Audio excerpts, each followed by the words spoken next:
Saudara-saudari yang terkasih, selamat pagi berkah dalam. Sudah kita memberi senyum hari ini, Selasa 27 Desember 2022.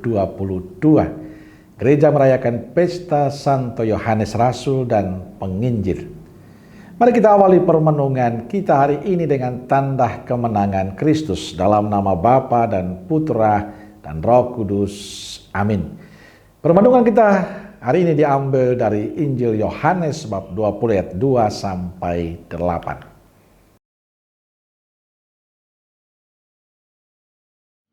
Ia berlari-lari mendapatkan Simon Petrus dan murid yang lain yang dikasihi Yesus dan berkata kepada mereka, "Tuhan telah diambil orang dari kuburnya, dan kami tidak tahu di mana ia diletakkan." Maka berangkatlah Petrus dan murid yang lain itu ke kubur.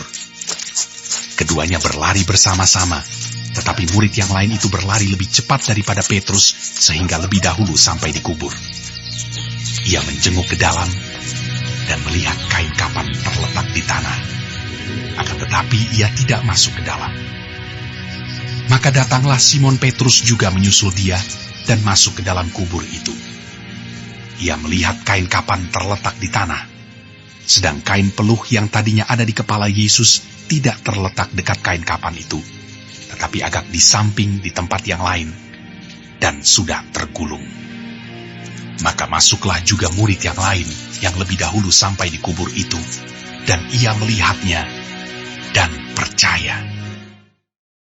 Saudaraku yang terkasih, pada hari kedua dalam Okta Natal kita merayakan pesta Santo Yohanes Rasul dan penulis Injil.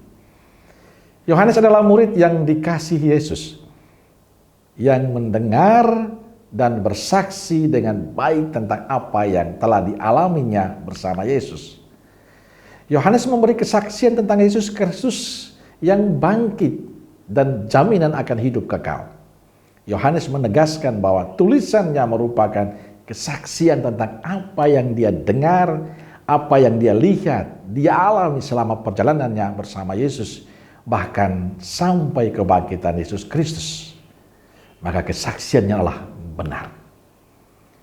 Kisah Yohanes adalah contoh bagi kita kaum beriman yang hidup di zaman modern ini. Yohanes telah memberikan atau membagikan kisah itu pada kita. Lalu bagaimana tanggapan kita? Kesaksian hidup yang benar menurut Yohanes adalah mengalami kebersamaan dengan Dia, mengalami perjumpaan yang terus-menerus dengan Yesus. Perjumpaan bersama Yesus itulah yang kita wartakan dalam kehidupan kita. Caranya dengan terus mendalami sabda Tuhan, terus membaca kitab suci, karena di sana kita berjumpa dengan Yesus yang hidup. Dengan demikian kita bisa memberikan kesaksian tentang Yesus. Saudaraku terkasih, saya sering kali mengatakan bahwa bagaimana kita bisa memberikan kesaksian tentang Yesus kalau kita tidak pernah biasa membuka kitab suci, membaca dan merenungkannya. Yohanes itu mewartakan Yesus, membagikan kisah karena dia mengalami perjumpaan dengan Yesus. Dan karena itu dia membagikan kepada kita, sekaligus mengajak kita untuk mau berbagi tentang perjumpaan kita dengan Yesus pada sesama. Kunci supaya kita bisa memberi kesaksian tentang Yesus adalah selalu berjumpa dengan Yesus. Dan perjumpaan dengan Yesus yang konkret adalah dengan membaca kitab suci. Dengan tekun dalam doa-doa kita, tekun merayakan Ekaristi. Dan bagi saya itulah cara terbaik dan benar. Bila ketiga hal ini kita lakukan setiap hari, yakinlah bahwa hidup kita adalah cerminan hidup Yesus. Amin. Semoga Allah yang Maha Kasih memberkati saudaraku sekalian, Bapa, Putra, dan Roh Kudus. Amin. Keluarga Kudus Nazaret, doakanlah kami. Amin. Berkah dalam.